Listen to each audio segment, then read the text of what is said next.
2 3 4 5.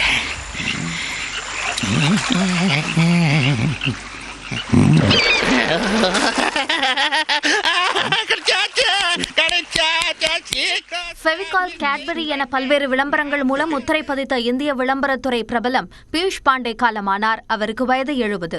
ராஜஸ்தான் மாநிலம் ஜெய்ப்பூரைச் சேர்ந்த பியூஷ் பாண்டே கடந்த 1982 ஆண்டு ஆகில்வி என்ற விளம்பர ஏஜென்சி நிறுவனத்தில் பணியில் சேர்ந்தார். தொடர்ந்து தனது புத்தாக்க சிந்தனை மற்றும் கற்பனை திறன் மூலம் மக்களை கவரும் விளம்பரங்களை உருவாக்கி பலரின் மனதிலும் இடம் பிடித்தார். 80s மற்றும் 90s கிட்ஸ்களை கவர்ந்த Fevicol, Fevikwik, Cadbury chocolate, Asian paints உள்ளிட்ட விளம்பரங்கள் பியூஷ் பாண்டேவின் கற்பனையில் உதித்தவை. இந்திய விளம்பரத்துறையின் வளர்ச்சியில் இவரது பங்கும் அளப்பரியது.